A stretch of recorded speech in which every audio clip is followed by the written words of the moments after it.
Welcome on in. Join me courtside as we talk your Miami Heat.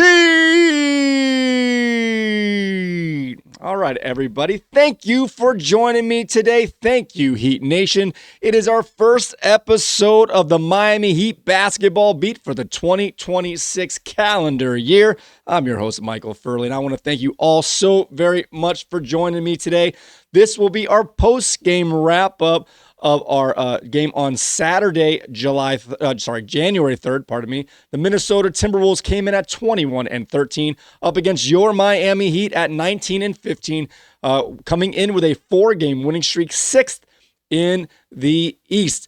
But we had a couple players out for your Miami Heat today. We had Tyler Hero once again out with that toe injury, and Pelle Larsson dealing with his second sprained ankle in the last 2 weeks. And if you're here, you probably know the score. This one was a loss for your Miami Heat. Minnesota takes this one 125-115, and let's get into it right here and break down some of the action.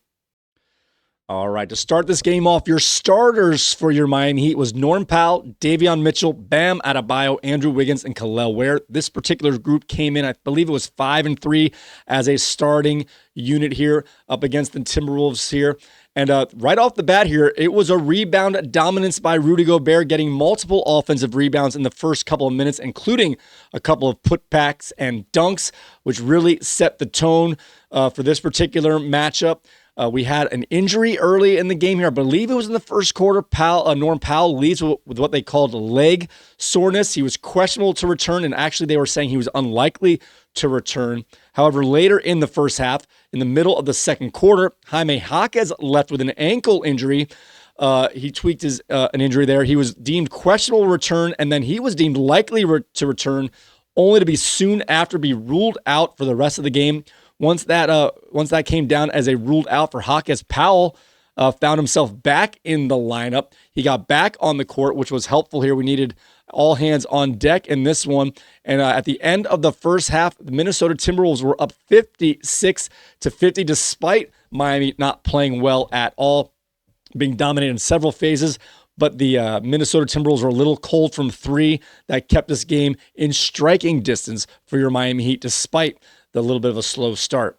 All right, getting into the second half here, we're going to talk about more specific plays a little later and stuff like that, but let's get a little later into the game. All right, after a slow start for both teams in the third quarter, we know your Miami Heat has really been focusing on coming out of the gates in the third quarter and really trying to make that a positive time of the game instead of a negative, as it's been for them more so in the past. And they did just that after a little bit of a slow start. By both teams, Miami Heat turned up the pressure, going full court press, and it worked out quite well, getting multiple steals. They were able to get the lead back 74-71 with 5:22 left in the third quarter. They took that 3-point lead on a Kel'el Ware dunk. That was his first field goal make of the day. It was late in the middle of the third quarter here, just to show you what kind of day he was having. But soon after that, the Minnesota Timberwolves turned it back on the Heat, finishing the third on a 19-12 run, heading into the fourth quarter with a 4-point lead, 90-86. So all that goodwill was pretty much lost as they were down by almost the same margin they were at halftime. Nonetheless, we're down by 4 points heading into the fourth quarter at home. You can't really ask for too much more than that here. But Minnesota would continue that rally and actually dominate even more so to start your fourth quarter than they did to end the third here. Before I tell you how they actually broke it down, let's talk about which players were on the floor for both teams to start the fourth quarter for your Miami Heat. We had Adebayo, Jovic, Fontecchio, Wiggins, and Mitchell. While for the Minnesota Timberwolves, we had Rudy Gobert, Naz Reid, McDaniels, DiVincenzo, and Bones Highland. They went with no true point guard. They also did this without Anthony Edwards, but they went big with Reed and Gobert here. So they pretty much had one starter on. Does DiVincenzo start? Let me double check myself before. So DiVincenzo does start, and so does McDaniel. So they went with three starters. I guess it seemed worse than that to me at first, but they had Reed in and Highland in over Randall and Anthony Edwards. But this group dominated the Heat here as they would start the fourth quarter on a 17-4 run in the first 4.5 minutes of the fourth quarter. They would expand their lead to 109-90. And if you count the end of the third and the beginning of the fourth, what is that? We got a 36-16 run, a 20-point run here over that span here of that 9 minutes or so. Almost 10 minutes of action. And that was really the dagger here. And as I was watching this game, it was surprising to me. They actually went with Wiggins to be the primary ball handler. Once we lost Jaquez, I was saying to my son here, I'm like, all right, Wiggins is going to have to do what Jaquez does. He's going to have to be the ball handler in terms of attacking the rim instead of floating around the outside. And he can't drive with the force that Jaquez does. And especially can't handle the ball further out where he's got to dribble 4 or 5 times to get into the lane. He's an elbow and down guy, a 1-2 dribble to the spin move, while Jaquez can catch the ball outside the 3-point line to get ahead of steam with his dribbling into the paint here. But even with watching this game, I'm like, oh my gosh, I can't believe Spo is sitting both Adebayo and Powell at the same time. They need at least one of these guys on the floor. And then I looked over and Adebayo was on the floor, just not doing anything. He doesn't do anything. I don't know what Adebayo's problem is. I appreciate all of his work he's done for this franchise for his whole career. He's been a big-time player, clutch moments, big shots, but man, oh man, he is invisible in moments where they need him the most. It's the most frustrating thing I've ever seen in the season. He is supposed to be the most versatile big man in the league. He can guard the bigs. He can guard the guards, but he's been getting toasted over and over again when he picks up guards or even wing players at at the 3-point line. He's getting blown by in one dribble, and he can't body up with the big men. Before he'd at least fight through it, he'd always struggle a little bit with the biggest of guys, the Goberts and the Joel Embiid's, for example, but he'd have a counter move. He uses speed. Now he's not doing either. He's lost what made him great, his versatility to attack all types of players with different types of moves, and he's not doing it on the offensive end or the defensive end. He's fighting hard for rebounds. I'll give him that. But nonetheless, he's not. But I mean, if you're going to be just a backup power forward in terms of getting a couple rebounds and spraying the ball out, what are we doing here, man? You're supposed to be our captain, our leader, our best player. And honestly, you are not even close to that right now. With a lineup of Jovic, Wiggins, and Mitchell and Fontecchio, you've got to be the secondary ball handler. Mitchell's got to be handling the ball, not Wiggins. And Adebayo, I know we're trying to do the speed up offense here, but once we get in the half court set, you've got to maybe go back to some of those old tricks, those elbow handoffs and stuff like that. Adebayo, you're not being a cutter. You're not a great spot-up shooter right now. And if you're not handling the ball, what are you doing out there? You're just taking up space. And I hate to even say this out loud, but it's been very frustrating, and you've been very ineffective here. And once this lead expanded here, like I said, 109-90, they kept Wiggins in as he kept having to guard guys like Naz Reid as he's too skinny and small to be playing these power players. They ask him to guard up all the time, and I'll give Wiggins credit. He does the best he can. He puts his body in there. He doesn't give up or anything.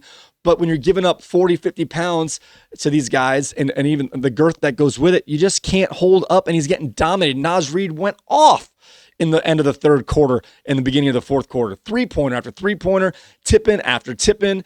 No matter which way they were going, we were getting dominated this one. And with Wiggins picking up his 5th foul, I thought he left the game, but he also picked up his 6th foul within a minute later. So if he got subbed out, he got subbed right back in just to pick up his 6th foul. So Wiggins fouls out with almost 7 minutes left in the game. I guess Spo thought they didn't need Wiggins down the stretch here. He wasn't super effective, but at this juncture, he is one of your better players. And then with 4.5 minutes left, Spo waved the white towel, but it was the best white towel I've ever seen. He took out Adebayo, who was ineffective. He took out Powell, who was doing his best here, but was struggling a little bit as well. But he was your leading scorer, and he took out Jovic. And when that happened, I'm like, he should stay in there. He doesn't deserve to take a seat, but it was the best thing because Jovic, listen, there's a lot of Heat shows out there that gaslight me, in my opinion, saying Jovic is really good. He does this well. He does that well. Jovic is one of the worst basketball players I've ever seen. And if you want to join in the Jovic hate, and I'm not a Heat hater, I'm a Heat lover here, guys, but I can't stand watching this guy play. Sure, he can make a 3-pointer now and again. They're NBA players. Of course they're going to make 3-pointers when they're open, or they darn well should. But everything else he does is so bad in terms of positioning, awareness, style, he's so clumsy. He falls over, makes bad decisions, bad reads. He might make a pass that ends up an assist, but if you follow these, most of these passes are ones that go at people's ankles instead of where it should go right into their chest. It's not because he might have the vision to see an open guy, but he does not deliver the ball on time. He does not deliver the ball on target. He's goofy. He falls over. He dribbles off his foot. People say he's a good ball handler. In open court at best. I'm turning in this to a Jovic hate show, and it's going to be like this most of the time until we see some things change here. But anyway, the point was once they sat out Jovic, Powell, and Adebayo, where two of those guys were completely ineffective, they brought in Kel'el Ware, Miles Gardner, and Yakachonis back, and then the Heat went on a 13-2 run and over in only a minute and a half. They got the deficit down to 10 points. It was 118-108 with 3 minutes left. This is within striking distance here, guys. A 10-point deficit with 3 points means you got to get a couple more stops and a couple more scores. However, Anthony Edwards put the game on ice as he just kept beginning to drive to the basket, drawing fouls, including making a couple of the shots he made while getting fouled, kept the Heat at bay. With that 10-point deficit, was as close as they would get, as we see the final here up top at 125-115. Miles Gardner was feisty. He was really fun to watch there. He was the catalyst in that 13-2 run with Davion Mitchell hitting a nice three-pointer there as well, and Kel'el Ware hitting a three-pointer mixed in with that group. But Gardner and Davion Mitchell really, Yakachonis a little bit, although he gets bullied around as well. But with Gardner and Davion Mitchell, those are the pit bull dogs that were really trying to get the steals and get them working a little bit harder here. All right, but we see the final score here. So the Minnesota Timberwolves improved to 22-13 as they defeat your Miami Heat 125-115. Miami Heat fall to 19-16. This ends their 4-game winning streak. We have three games, in my opinion, that we're watching for to finish out our Saturday night here on January 3rd. We got Philadelphia at New York. I've got that game on the side TV right now. I don't see a score for it because they're doing interviews. But last I saw, Philly was up by about 5 or 6 points heading towards halftime. That score might have changed by now. Sorry, let me just be more accurate here. Philadelphia is up 66-58, so they're by 8 points at halftime. I know as Heat fans, we don't want the Knicks to win most of the time, but we're not trying to catch the Knicks for first, second, or third place. We're just trying to stay in that top of the 6th place or higher here. So we want Philadelphia to lose as we're in a virtual tie with Philadelphia for that 6th place spot. We got Atlanta and Toronto. Atlanta is behind us in the standings. Toronto's ahead by a full game now. So we want Atlanta to win this game if you want to try and get the most efficient here. And we have Boston Celtics playing against the Clippers later tonight. We want the Clippers, of course, to win that game. I think they're on a 7-game winning streak, so hopefully they can keep their streak going against the hated Boston Celtics. All right, this game was a little tough to watch. There's a few things of note here. Let's get some accolades here. For this game, there's pretty much none, although I do want to give Miles Gardner a little bit of praise here. Usually he comes in blowouts where they're winning. This time he came in a game that at the time he came in, it was a 19-point deficit, and he really was the catalyst for that 13-2 run. Playing really scrappy defense, trapping really well, forcing a technical foul on one of Minnesota's players, where if Fontecchio missed a technical free throw, that would have got it back down to a 10-point game, I think it would have been, or give or take.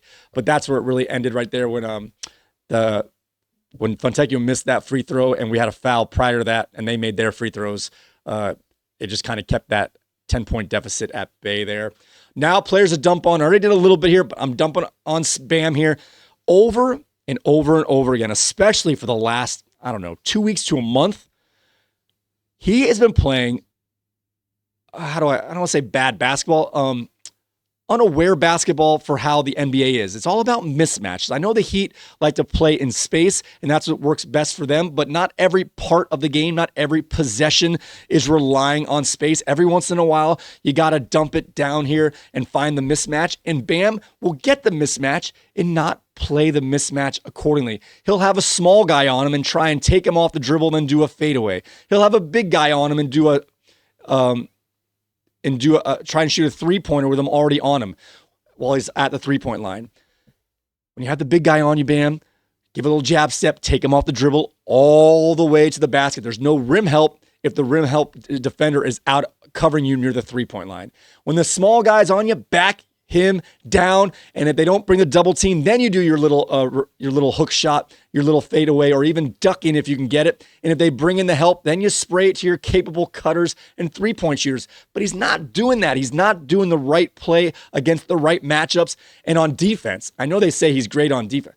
He's been getting cooked over and over again, and it's only taken one dribble to get by this guy right now. I don't know what it is, if he assumes Khalil Ware is back there to clean him up, his mistakes, but he's getting toasted over and over again on every part of the court, and it's really upsetting because it's not what Bam usually does, but he's playing really poor right now. They wanted to get a backup center to start next to him because he could play defense out front or roam, but he's not roaming. He's guarding guys at the three-point line, getting cooked. He should be a backline zone defender so he can come over and be a secondary shot blocker, or he can be a person stealing the cross-court passes with his great wingspan and anticipation. But you're bringing him to cover guards away, and it takes one quick pass, give and go, one quick dribble, and he's sitting there outside of the three-point line chasing the play, hopefully to get a long rebound at best. Spo, you're using Bam wrong. Bam, you're not figuring out what you're supposed to do in which situation, and it's really becoming a continuing problem. And Nico Jovic, I'm sick of the gaslighting. People say he's a good ball handler, he's a good distributor, he's a good decision maker. This guy makes the...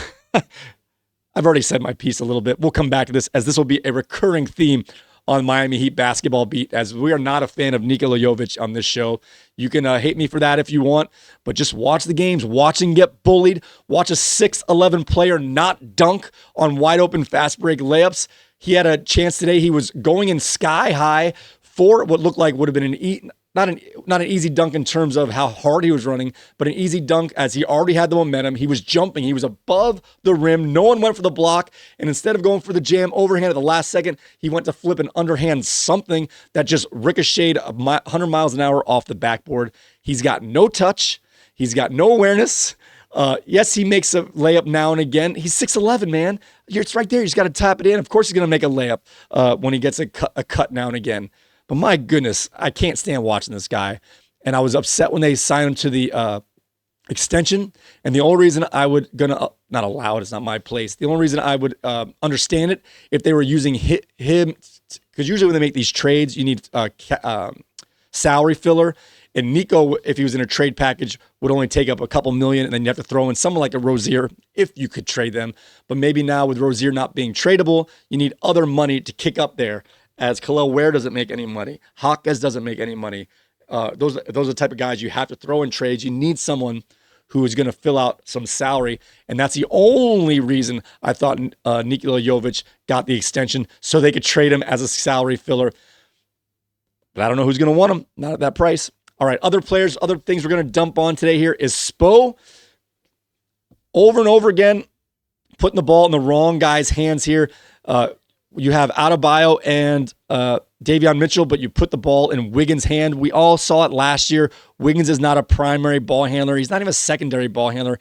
He's a catch off the wing, one dribble kind of player here with that spin back move to the middle fadeaway, but he can't do it in more than two dribbles, guys. You can't get him the ball high up on the half court. You're just asking for it. And I'm going to give a half dump on here to Ware, as he was getting pushed around by Gobert a little bit here. But there's also other times where he's diving to the basket. What's Ware's strength against someone like Rudy Gobert? His speed. He was running down the court, being the first one down the court, not being picked up, camping under the rim, waiting for a lob or a hit-ahead pass. And the Miami Heat did not pass it into Ware once down in the basket, where it would have been easy dunks and putbacks. They would instead shoot three-pointers by Drew Smith getting blocked. For example, every once in a while when they didn't dump it down to Ware, they would hit a three-pointer, so you're kind of like, well, I'll take the three over the two, but they missed wide open players under the basket. Take it. That's what we got to figure out, guys. We're not the biggest team in terms of strength. With Adebayo is strong but not super tall. Ware is tall but not super strong. With players like this, when you're playing against Randall, who's a tank, Naz Reid, who's a tank, and Gobert, who's tall and also very strong here, you've got to use what you have against those guys, and that's your speed. You can run, both Bam and Ware can run faster than Randall and Gobert. They've got to be the head of your fast breaks here, and you got to hit those guys ahead. And they just didn't do it. So what I came away in this game here is I knew it going in, but it just showed itself even more. You might say that Norm Powell is your best offensive player, and he is in terms of scoring, but Jaquez is their most important player because he literally is their offensive strategy.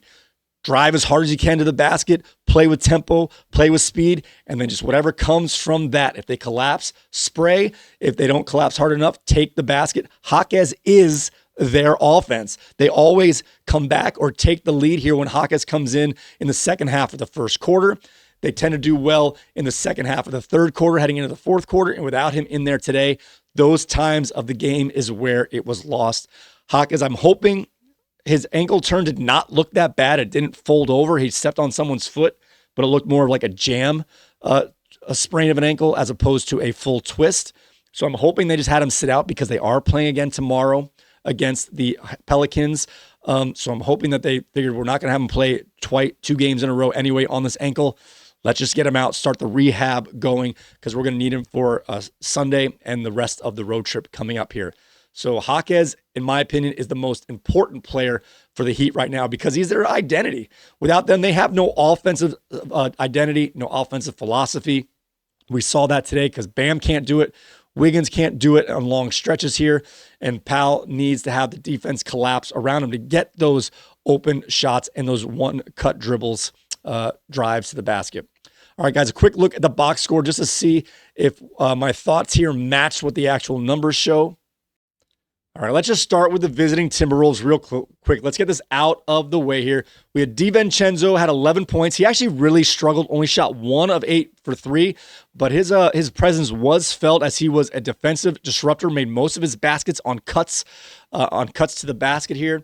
Anthony Edwards, let's see, how many free throws did he have? 14 free throw attempts, 10 of 19, 2 of 8 from three-pointers. So we kept him at bay on the three-point line, but he did drive to the basket over and over again, especially in that second half, including getting free throws.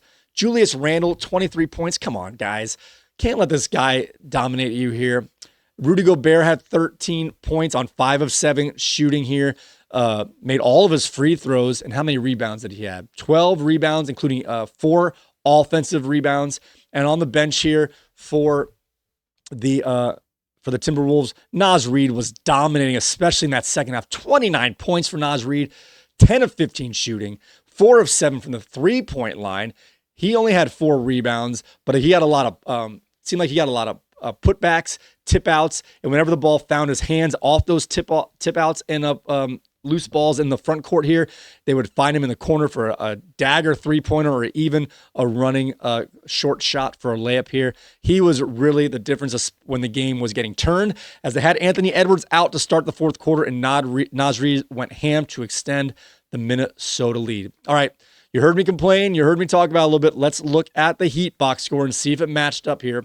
We had Norm Powell only play those 24.5 minutes as they took him out with about 6 minutes left or 4.5 minutes left in the fourth quarter. He missed some time while he was, at the time, deemed unlikely to return in the late first quarter, early second quarter. So we only played the 24.5 minutes, finished with 21 points, 6 on 13 shooting, 2 three-pointers, made 7 of his 8 three-pointers. So this ended his 33 free throw make streak here. He also finished with a -6 here. Only had 1 rebound, 1 assist. Davion Mitchell, I thought he played pretty well today, especially in that when they were doing the pressing in that part of the in the beginning of the middle of the third quarter, before and after the run of Minnesota. So in the middle of the third quarter and then the end of the fourth quarter, let's see, he had 6 assists, 4 turnovers. Once again, his turnovers are getting a little worse here. Only had 1 steal, but again, his hands were in there. But he made 2 of 4 three-pointers on 34 minutes. Bam Adebayo. 34 minutes, only had 12 points, 5 of 13 shooting. You're a big man shooting 38%, 1 of 3 from downtown, although his 1-3 was nasty on a step back dribble over Gobert. But 1 of 3 from downtown. Only got to the free throw line for 2 free throws. Come on, man. This is what I'm talking about. We talked about this on our last year's show on a report card. If you're not making a ton of threes, you got to you're versatile. Use your whole game. Get into the basket. Draw some fouls on these guys. Pump fake Rudy Gobert. He's a shot block. He's trying to get shot blocks. Use that to his disadvantage. Get him up. Draw some fouls. You're letting Julius Randle dominates you and Naz Reid. This is ridiculous. Wiggins had 12 points. He shot poorly at 4 for 12 here.